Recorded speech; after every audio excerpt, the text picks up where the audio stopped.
रेखा गुस्से में शिवाय के रूम में गई, लेकिन शिवाय का कोई अता पता नहीं था। रेखा ये देखकर चौंकी। न जाने शिवाय अभी कहाँ था। इधर नंदिनी और रेखा ने पूरा घर छान मारा था। कहाँ गया ये निकम्मा? रेखा गुस्से में बड़बड़ाने लगी। कोई बात नहीं मॉम, वो आ जाएगा, चलो हम चलते हैं। नंदिनी को जैसे शिवाय की फिक्र ही नहीं थी। वो जिए या मरे उससे कोई मतलब नहीं था। मगर पिछले 3 सालों में ये पहली बार हुआ था जब शिवाय पूरी रात घर से बाहर रहा हो। ये बात रेखा को खटकी। बजाज फैमिली के टुकड़ों पर पलने वाला वो ऐसे गायब कैसे हो सकता है? तलाक का प्रॉमिस करके कहीं भाग तो नहीं गया ये आदमी? अच्छा हुआ ना मॉम, निकम्मा तो था ही, अब भगोड़ा भी बन गया। जान छूटी। अब आप कोर्ट चलो वरना देर हो जाएगी। नंदिनी ये बोलते हुए यश की गाड़ी की फ्रंट सीट पर जाकर बैठ गई और तीनों कोर्ट चले गए। उधर सरस्वती नदी के घाट पर शिवाय ने प्रातः स्नान करके महाकाल के मंदिर में पूजा अर्चना की। उस जगह का माहौल अद्भुत था। ढोल और नगाड़े की आवाज से वातावरण में एक अलग ही ऊर्जा थी। वहीं भक्तों के बीच शिवाय हाथ में आरती का थाल लिए मंत्रों का जाप करके महाकाल की पूजा कर रहा था और उसने अपने नए जीवन की शुरुआत के लिए प्रार्थना की। महाकाल, ताकत तो मुझे सबसे लड़ने की। फिर पूजा खत्म करके उसने साष्टांग नमन किया। फिर वहीं अपने रोज के कपड़े पहने और अपनी स्कूटर लिए वहां से निकल गया। आज उसके चेहरे पर तेज था। शायद अब वो दुनिया को कुछ साबित करने वाला था। तो वहीं बजाज फैमिली के सभी लोग और यश फैमिली कोर्ट पहुंच चुके थे और शिवाय का इंतजार कर रहे थे। तभी नंदिनी अपने वकील से बात करने चली गई। फिर रेखा ने पास खड़े यश से अपने मन की बात पूछ ही ली। खुश रख पाओगे मेरी बेटी को? खुद से भी ज्यादा। वैसे भी मेरी कंपनी एक बहुत बड़ी बिजनेस डील इंडस ग्रुप के साथ करने जा रही है। फिक्र मत करिए, एक बार ये डील हो गई तो आपकी बेटी लाखों करोड़ों में खेलेगी। यश ने कॉलर चढ़ाते हुए कहा। यश की ये बात सुनकर रेखा की आंखें चमक उठी। बेटा, मन तो मेरा भी खेल कूद करने का बहुत करता है, लेकिन इस ढलती उम्र में मैं करोड़ों का बोझ नहीं उठा पाऊंगी। मैं लाखों से ही अपने मन को समझा लूंगी। क्यों नहीं? इधर आपकी बेटी मेरी हुई और उधर सब कुछ आपका हुआ। इतना सुनकर रेखा को तसल्ली हुई। अब उसे अपने फ्यूचर की चिंता करने की जरूरत नहीं। दूसरी ओर शिवाय अपने वादे के मुताबिक कोर्ट पहुंचा और सीधा नंदिनी के पास गया। लेकिन इस वक्त उसके मन में एक ही उलझन थी। मैंने जिसे मौत के मुंह से खींचकर निकाला था वो नंदिनी ही थी या फिर कोई और? शिवाय ने गंभीर लहजे में नंदिनी की आंखों में सीधा देखते हुए कहा। आज आखिरी बार पूछ रहा हूं नंदिनी, 12 साल पहले उस रात जो कुछ भी हुआ था उसके बारे में क्या तुम्हें कुछ भी याद नहीं? अब नंदिनी का गुस्सा 7वें आसमान पर पहुंच चुका था। उसने चिल्लाते हुए कहा, 12 साल, ये सुनते सुनते मेरे कान पक गए। अब अपनी वही पुरानी बकवास से मुझे इरिटेट करना बंद करो और अंदर चलकर चुपचाप डिवोर्स पेपर्स पर साइन करो। नंदिनी ने शिवाय को ऑर्डर दिया। अंदर पहुंचकर नंदिनी ने पेपर्स पर इतनी जल्दी साइन किए मानो उसे इसी दिन का बरसों से इंतजार रहा हो। नंदिनी, इस टीचर से डिवोर्स लेकर तुमने बहुत अच्छा किया, यश ने कहा। चलो अब इस मनहूस से पीछा छूटा, रेखा ने मुंह बनाते हुए कहा। बजाज फैमिली के टुकड़ों पर पलने वाले, अब तेरा क्या होगा? यश ने हंसते हुए कहा। लेकिन शिवाय उसकी बात से चिढ़ा नहीं, बल्कि उसके चेहरे पर एक शांत मुस्कान थी। शिवाय ने पेपर्स पे जैसे ही साइन किए वैसे ही बजाज फैमिली और यश वहां से चले गए। वो अब शिवाय को एक पल भी नहीं देखना चाहते थे। शिवाय कोर्ट के बाहर निकला। वो सीढ़ियों से उतर ही रहा था कि तभी कोर्ट के बाहर 20 सुपर लग्जरी कार्स आकर खड़ी हो गई। एक साथ सभी कार्स के दरवाजे खुले और देखते ही देखते बॉडीगार्ड्स की पूरी फौज वहां जमा हो गई। इस बीच एक ब्लैक कार का दरवाजा खुला, जिसमें से 70 साल के एक बुजुर्ग सिर में शाही पगड़ी बांधे बाहर निकले। शिवाय को सामने देख वो खुशी से फूले नहीं समाये और दौड़कर शिवाय को गले से लगा लिया। राजमहल तुम्हारा इंतजार कर रहा है।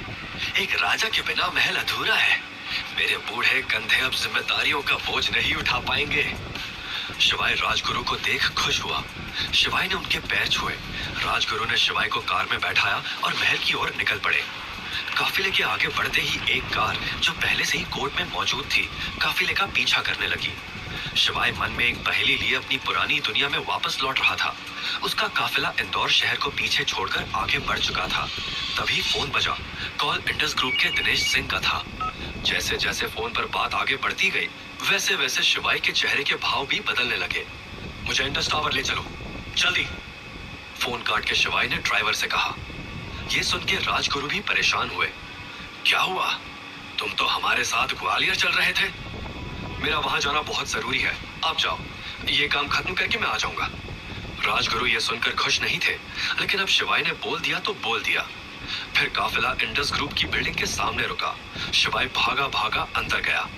वहीं पिछली शाम शहर के बीचों बीच एक सीक्रेट क्लब के बेसमेंट में, जहां सभी तरह के इलीगल काम होते थे, एक शानदार मीटिंग रखी गई थी, जिसमें अरबपति, करोड़पति, हत्यारे, शार्प शूटर्स और अंडरवर्ल्ड में नए भर्ती हुए लोग कमरे में भरे हुए थे।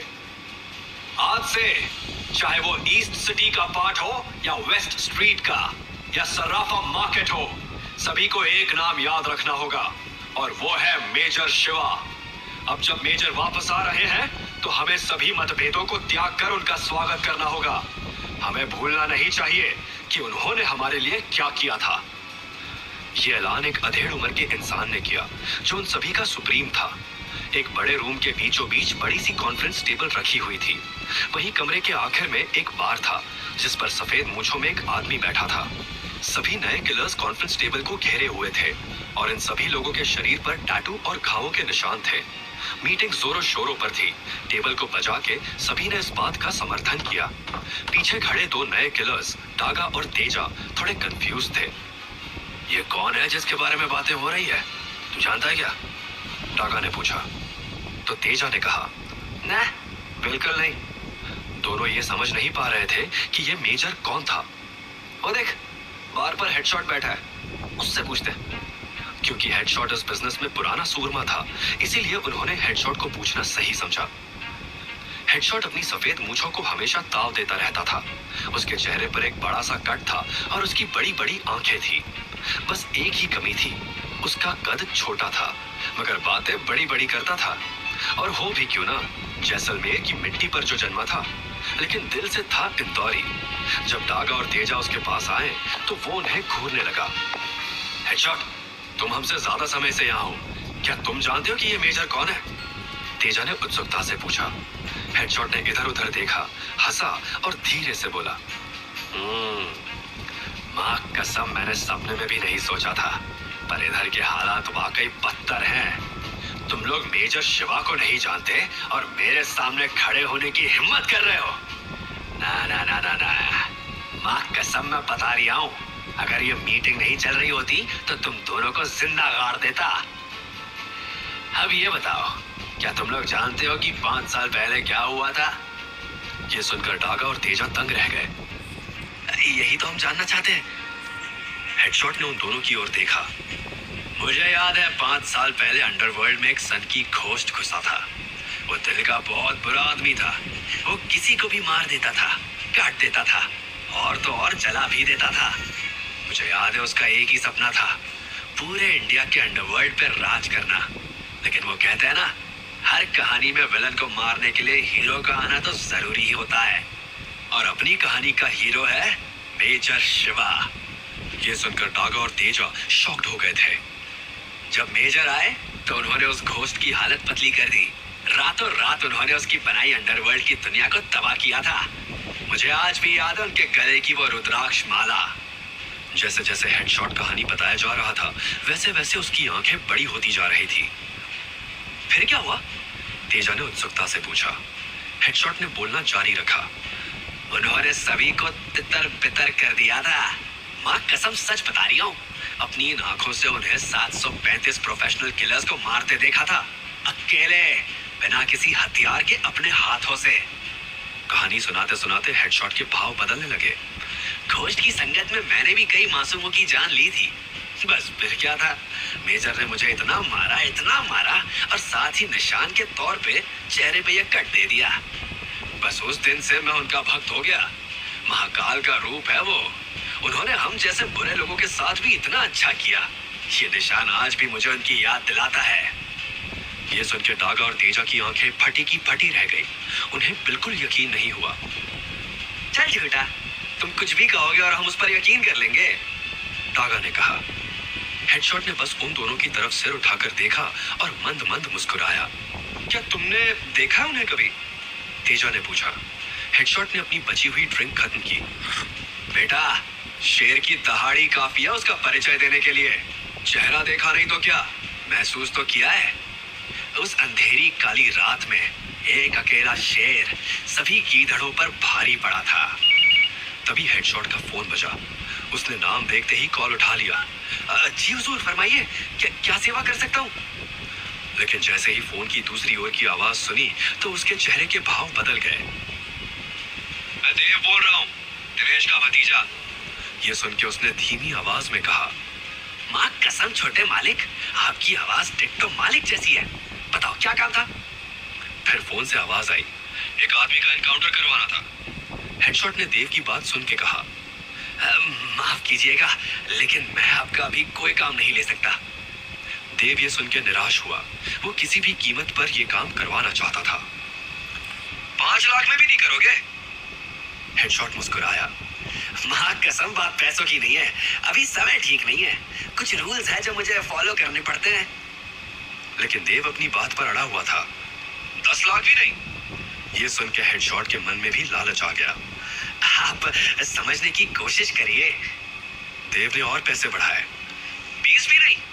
लेकिन अब हेडशॉट की आवाज बदल गई थी। माँ कसम 20 में तो खुद को गोली मार लूं। जरा पता बताओ उसका और फोटो भी भेज दो। देव ने भी खुशी खुशी सब बताया। शिवाय नाम है, बजाज फैमिली का दामाद है, मैं फोटो भेजता हूँ। ये कहकर देव ने फोन काट दिया। वहीं अभी इंडस टावर के मीटिंग रूम में शिवाय के अंदर का ज्वालामुखी फटने को तैयार था। उसने ग्लास उठाया, उसकी आंखों में गुस्से की लपटें और तेज हो गई। उसकी पकड़ ग्लास पर कस गई, उंगलियों की जकड़ से जैसे कांच भी सहम गया हो। ग्लास सीधे मीटिंग रूम की बड़ी टीवी स्क्रीन से टकराया। कांच की दरारें एक पल में पूरी स्क्रीन पर फैल गई। टीवी का पूरा फ्रेम जोर से हिला और स्क्रीन चकनाचूर होकर हजारों टुकड़ों में बिखर गई। एक पल के लिए कमरे में सन्नाटा छा गया और अगले ही पल शिवाय ने गुस्से में पूछा, बेच दिया? वो भी एक नाइट क्लब में? एड्रेस बताओ। शहर से बाहर थंडर नाइट क्लब के अंधेरे कमरे से एक लड़की के चिल्लाने की आवाजें आ रही थी। बचाओ! बचाओ! मुझे इस राक्षस से बचाओ! उस आवाज में दर्द झलक रहा था। क्या सच में वो लड़की वही थी जिससे शिवाय ने 12 साल पहले वादा किया था? किसने बेचा था उसे और क्यों? जानने के लिए सुनिए अगला एपिसोड सिर्फ पॉकेट एफएम पर।